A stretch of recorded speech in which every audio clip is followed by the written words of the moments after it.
Willpower Nation, welcome to another video. So I know it's been a while, but don't worry, I'm back and we're bringing these videos to you in multiple ways now, so everything's gonna change.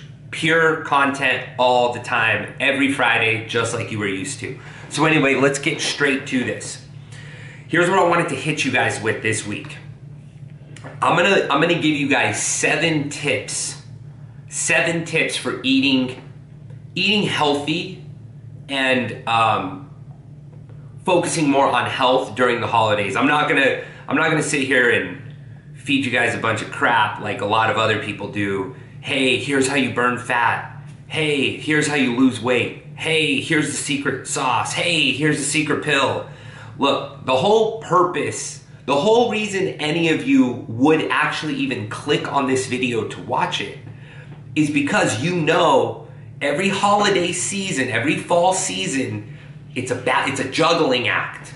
Do I do this? Should I eat this? Should I eat this? Should I go here? Should I do this? And every time, there's always a little bit of, if it's not weight gain, which 9 times out of 10 it is, if it's not weight gain, you never feel as good. You may feel good because it's the holidays, you're going to more parties, and you may feel good in the moment of eating a lot of food that you're not used to eating, but we all know that as you see your body not look as good and not feel as good, it's this like underlying battle that we play with each other, with ourselves, going through those months.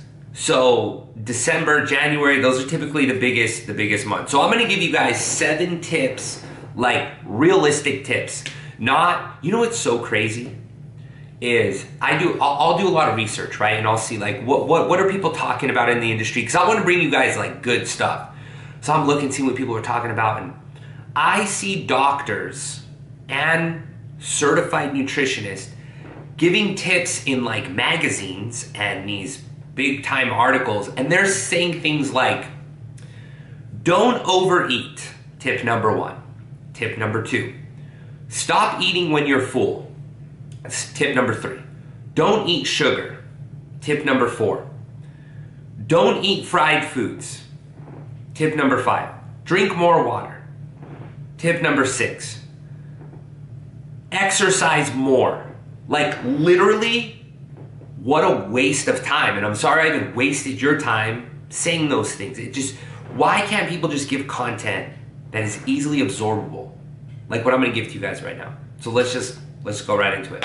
So the number one thing that I want to start with, and I have everything that I tell you, every tip is going to have a reason, because if you can't understand the reason, you're not going to execute on it, okay?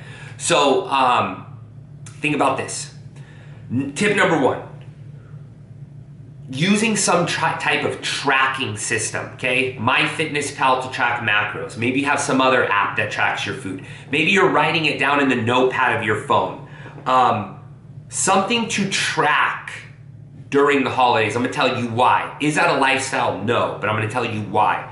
Because the number 1 contributor to fat gain or weight gain in the holidays isn't the cookies you're eating. It's not the lattes you're drinking.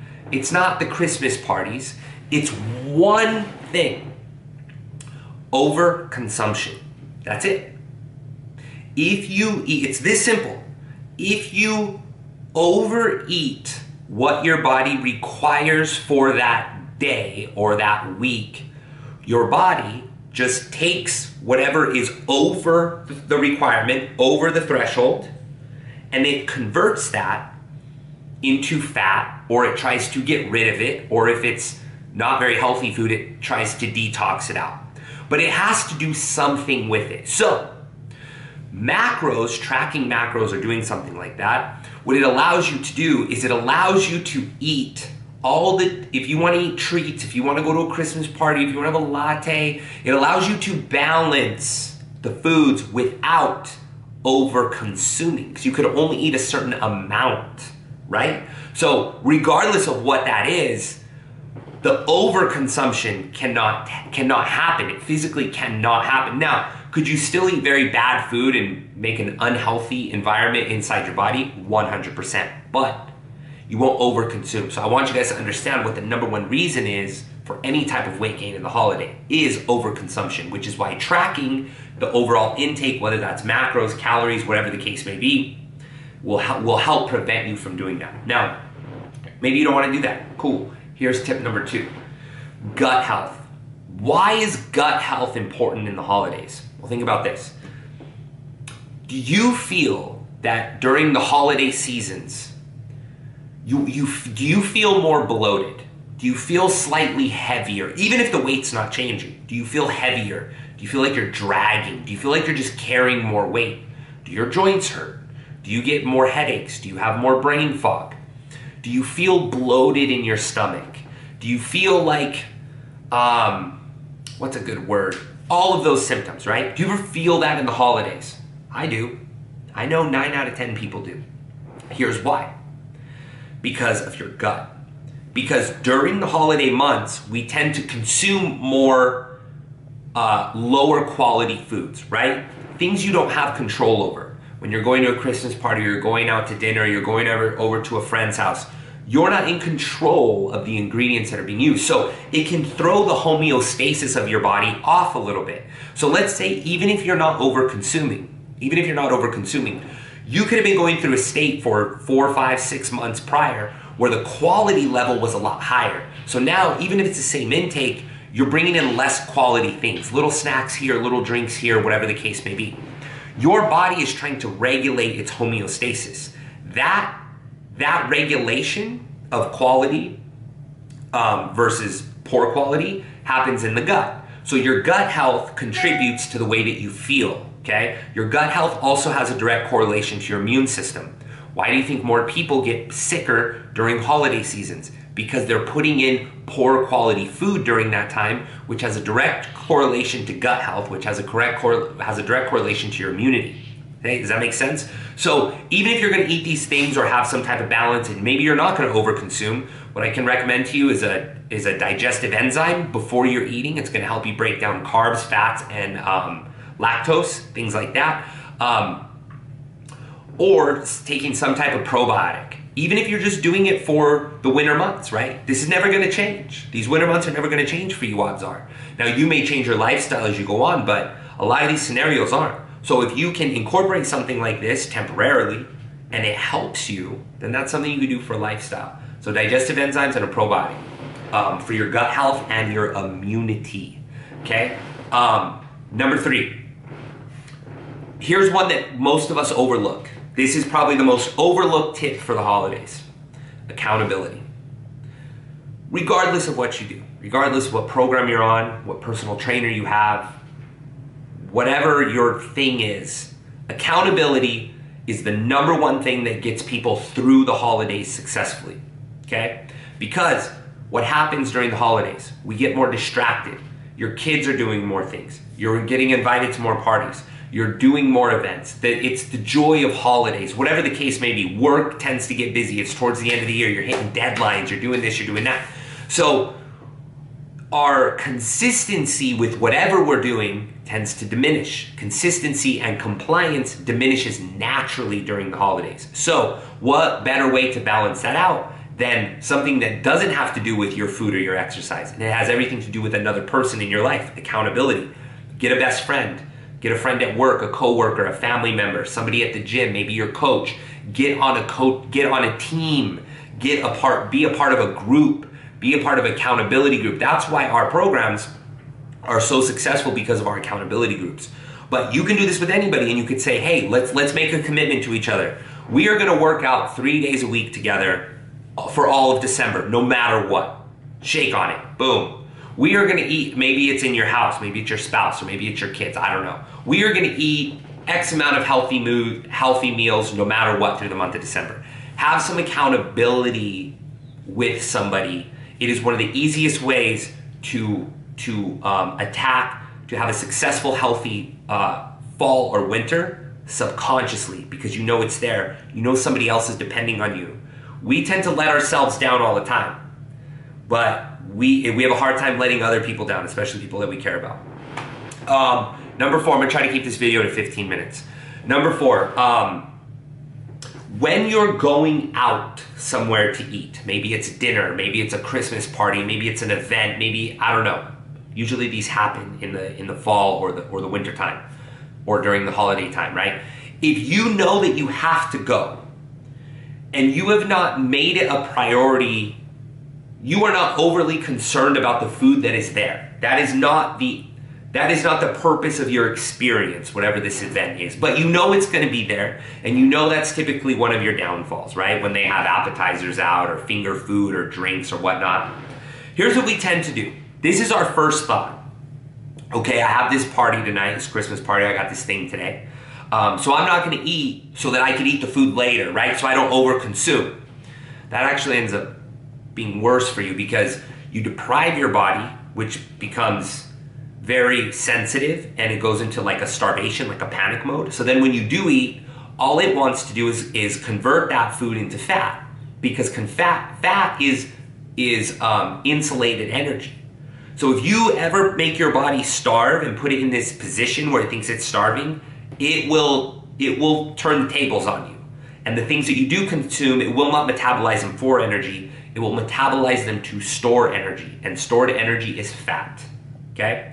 So that's number one. Number two, if you eat before you go into this environment and you're not starving, the only thing, if you're starving, your body will tell you that you need food, and it will tell you that you need a very fast digesting food, which is typically a carb. So why do you think you crave sweets and salty and sweet? Because your body knows that sweet and salty is energy, and it thinks it needs energy. So you will have to fight those cravings by not eating. So what I recommend is eating a snack, drinking, maybe you got a protein shake, maybe you got a protein bar, maybe you got a snack, maybe you got some nuts, whatever the case may be.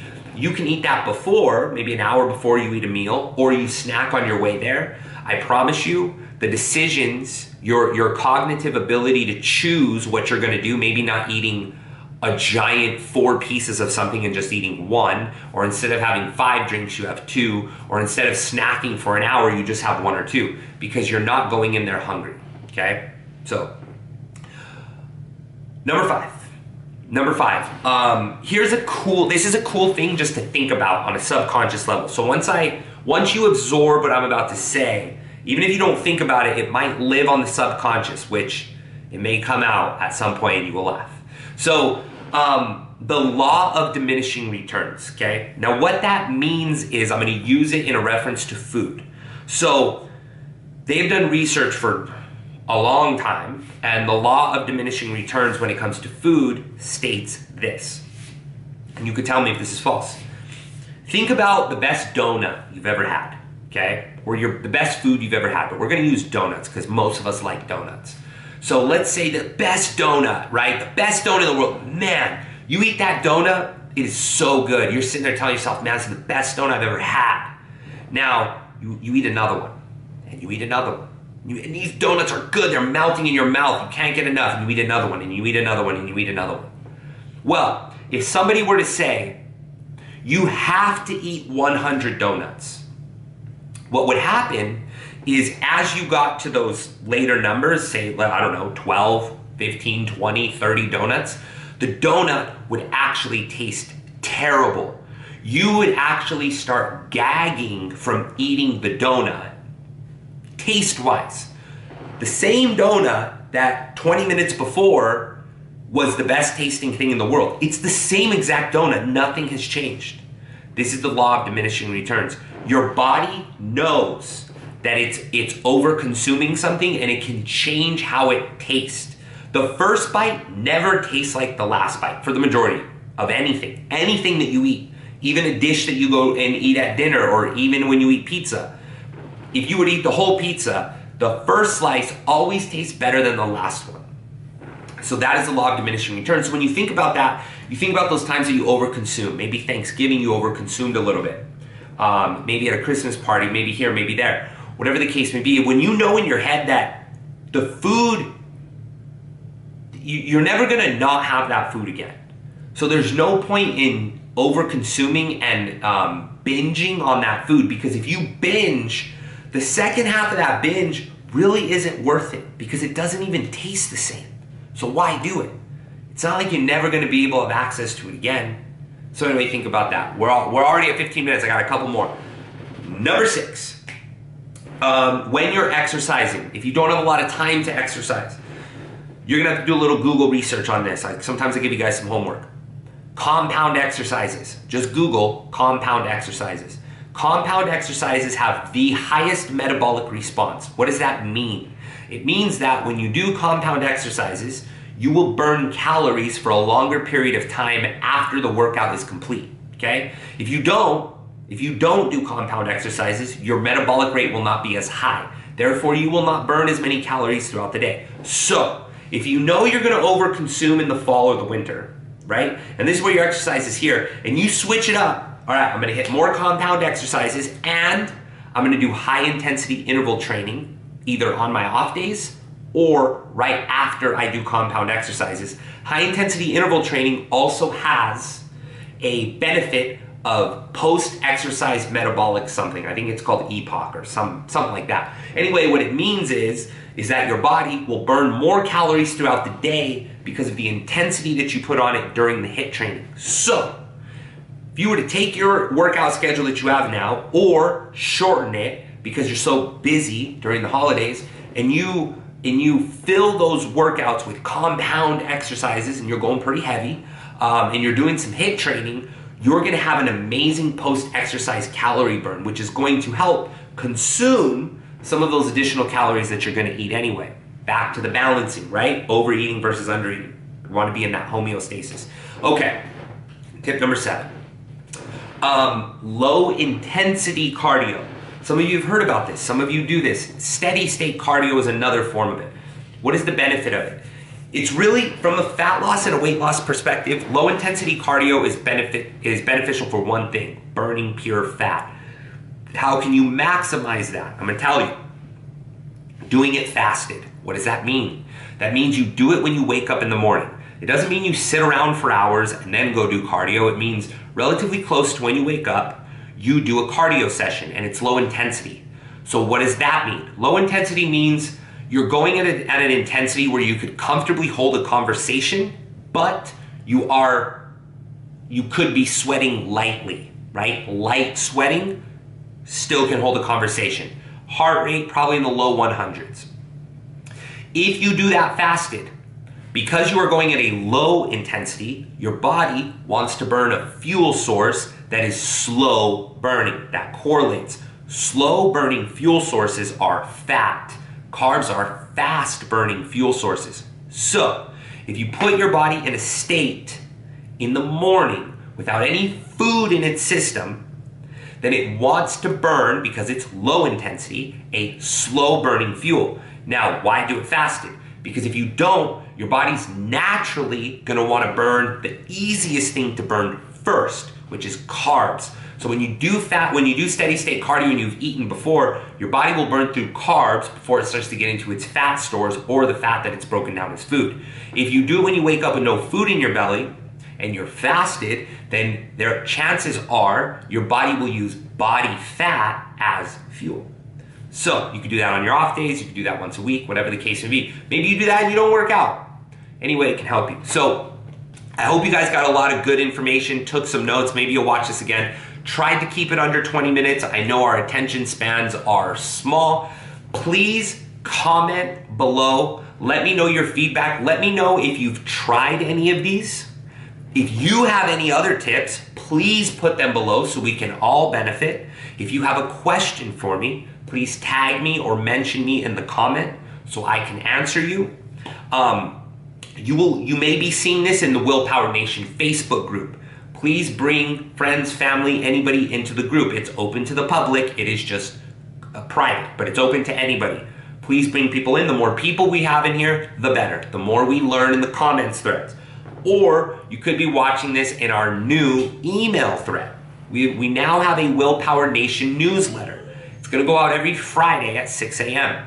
You're gonna receive the same exact video that is getting posted in the Willpower Nation Facebook group. But I said, we got all these notifications going on now that sometimes we miss the important stuff, so let's just get it out in an email.